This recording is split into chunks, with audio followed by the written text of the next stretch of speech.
Welcome to study channel. मेरा नाम है मोहम्मद कैसर। आज दिन भर धरने चलते रहे। बीएड की मांग है कि सरकार अध्यादेश लाए और बीएड को फिर से प्राइमरी में शामिल करे। आज एनसीटीई की एक बहुत महत्वपूर्ण मीटिंग भी हुई और इसी बीच बीटीसी वाले छात्र नई प्राथमिक शिक्षक भर्ती की मांग कर रहे हैं। तो क्या हुआ आज की मीटिंग में और जो दावे किए जा रहे हैं कि बीएड प्राइमरी से बाहर हो गया है, इसकी क्या सच्चाई है? और यूपी पेट 2023 फी पेमेंट को लेकर जो छात्र परेशान हैं वो इस वीडियो को लास्ट तक जरूर देखें, आपकी समस्या का हल आ गया है। तो बने रहें हमारे साथ। लेकिन आगे बढ़ने से पहले एक ज़रूरी सूचना। बात करेंगे यूपी पेट 2023 की इस बेस्ट बुक के बारे में जो चक्षु प्रकाशन ने निकाल दी है। देख सकते हैं दोस्तों कि पेट 2023 की संपूर्ण गाइड आ गई है। इस बुक की सहायता से आप अपना पूरा सिलेबस पेट का पढ़ सकते हैं। बिल्कुल लेटेस्ट सिलेबस पर ये आधारित है। एक एक टॉपिक आपको यहाँ पर दिख जाएगा जो भी यूपी ने अपने सिलेबस में दिया है। यूपी पेट की संपूर्ण गाइड बुक के साथ चक्षु प्रकाशन ने पेट के लिए प्रैक्टिस सेट भी लॉन्च कर दिया है। यदि आपको ये किताबें लेनी हैं ऑनलाइन तो डिस्क्रिप्शन बॉक्स में लिंक दिया गया है, और यदि आपको ये किताबें ऑफलाइन लेनी है तो ये इजीली मार्केट्स में अवेलेबल हो जाती हैं। तो दोस्तों आज दिन भर धरना का दौर रहा और फिर खबर निकल कर आई कि आज शाम को 6-7 बजे के आसपास एक एनसीटीई की मीटिंग होनी है। मैंने भी आपको बताया था कि आज एक मीटिंग होगी। वो मीटिंग दोस्तों आज हुई भी, मीटिंग संपन्न भी हो गया। एक ऑफिशियल नोटिस भी जारी हुआ है, उसके बारे में भी बात करेंगे। लेकिन जो दावे किए जा रहे हैं सबसे पहले इस पर बात करते हैं। देखिए एक पोस्ट है जो काफ़ी ज़्यादा वायरल हो रहा है सोशल मीडिया पर यहाँ वहाँ, और इसमें यह दावा किया गया है कि एनसीटीई की 6:30 बजे वाली मीटिंग संपन्न हुई और बैठक में सर्वसम्मति से यह निर्णय लिया गया कि सुप्रीम कोर्ट का जो फैसला है वो न्यायोचित है और सुप्रीम कोर्ट का सम्मान करते हुए एनसीटीई का 2018 के गजट को रद्द माना जा रहा है।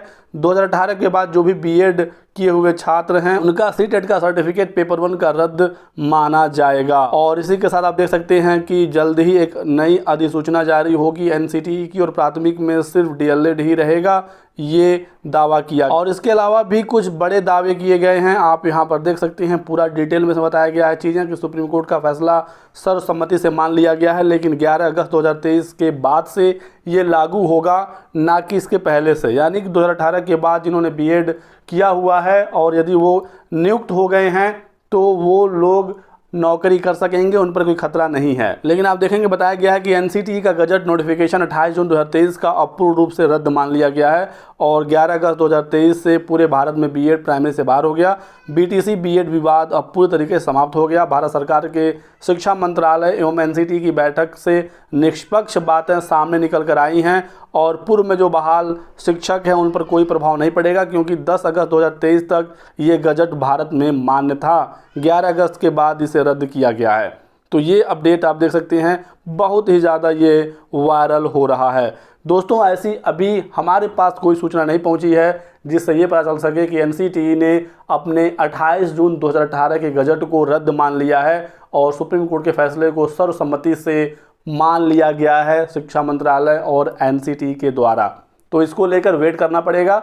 और ये जो खबरें निकल कर आ रही हैं ये लोग अपने हिसाब से या अपने सूत्रों के हिसाब से खबरें दे रहे हैं, लेकिन अभी हमें वेट करना होगा ऑफिशियल ऐलान का। तो अभी किसी को भी परेशान होने की ज़रूरत नहीं है। अभी इस प्रकार की कोई भी खबर एनसीटीई की जो मीटिंग हुई है वो बाहर निकल कर नहीं आई है। अंदर क्या बातें हुई हैं उसके लिए एक नोटिस जरूर जारी हुआ है, तो उसे हम लोग देखते हैं। देखिए ये खुद एनसीटीई की नोटिस है। अब ये 100% सही है, इसमें कोई डाउट नहीं है।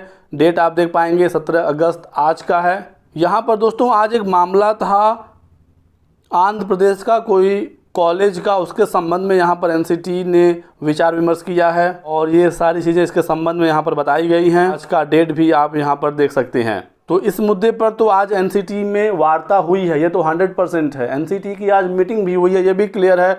और इस मामले में जो फाइनल इनका रुख था वो सामने आ गया। लेकिन बीएड और डीएलएड वाला जो सुप्रीम कोर्ट का ऑर्डर है इस पर कोई अभी फाइनल निर्णय एनसीटीई ने नहीं लिया है। हालांकि डिस्कशन जरूर हुआ होगा, क्योंकि ये एक बहुत बड़ा मुद्दा है। एक बड़ा प्रदर्शन भी आज छात्रों ने किया, तो इस मामले को जल्द से जल्द एनसीटीई और सरकार चाहेगी कि निपटाया जाए। लेकिन इस पर अभी फाइनल कोई निर्णय नहीं लिया गया है, इसी वजह से अभी इस संबंध में एनसीटीई ने कोई नोटिस या अधिसूचना जारी नहीं की है। इतनी हड़बड़ी में इतना बड़ा फैसला कोई नहीं ले सकता है। हालांकि सुप्रीम कोर्ट का ऑर्डर आ गया है और वो ऑर्डर हड़बड़ी में लिया गया ऑर्डर नहीं है।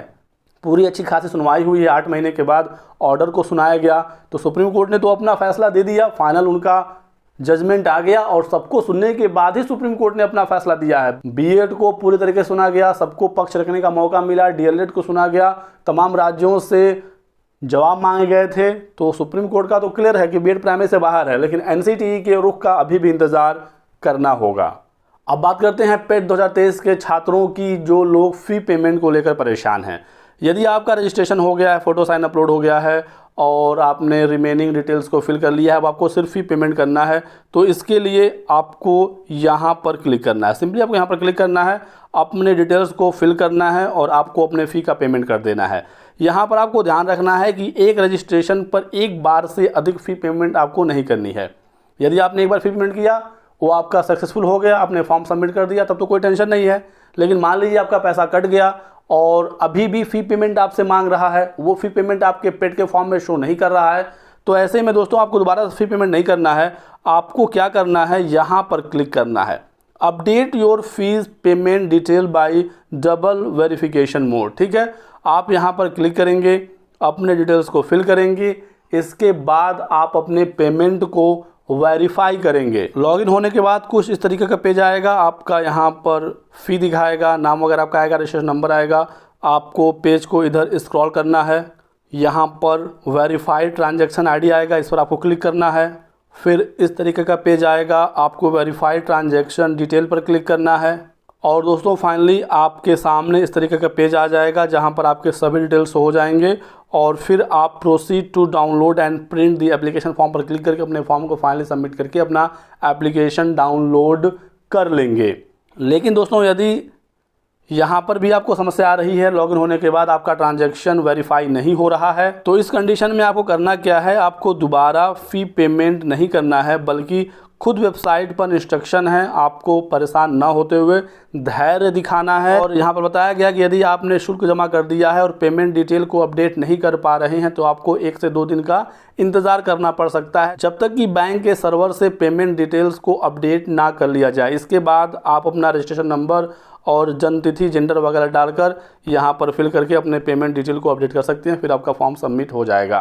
तो ये प्रोसेस है और इसी वजह से आपको जितना जल्दी हो सके फॉर्म भर लीजिए, ताकि कोई समस्या हो तो आपके पास समय हो 1-2 दिन का, 3 दिन का वेट करने के लिए। यदि 1-2 दिन के बाद फिर से आप करते हैं और आपकी पेमेंट डिटेल वेरीफाई हो जाती है तो फिर ठीक है, कोई समस्या ही नहीं है। यदि 2 दिन, 3 दिन, 4 दिन के बाद भी आपका पेमेंट डिटेल वेरीफाई नहीं हो रहा है, तो फिर आप अपने बैंक डिटेल्स को चेक करिए, आपका पैसा रिफंड आ जाएगा और फिर आपको दोबारा फी पेमेंट करना होगा। और यदि आपके पास समय ही नहीं है, लास्ट टाइम में आप फॉर्म भर रहे हैं और इस तरीके की समस्या आ रही है, तो आप परेशान हो जाएंगे, तब आपको मजबूरी में दोबारा फी पेमेंट करना ही पड़ेगा, क्योंकि आपके पास समय ही नहीं है इंतज़ार करने का। तो इस वजह से जितना जल्दी हो सके फॉर्म अपना भर लीजिए और एक रजिस्ट्रेशन नंबर पर 2 बार फी पेमेंट ना करिए।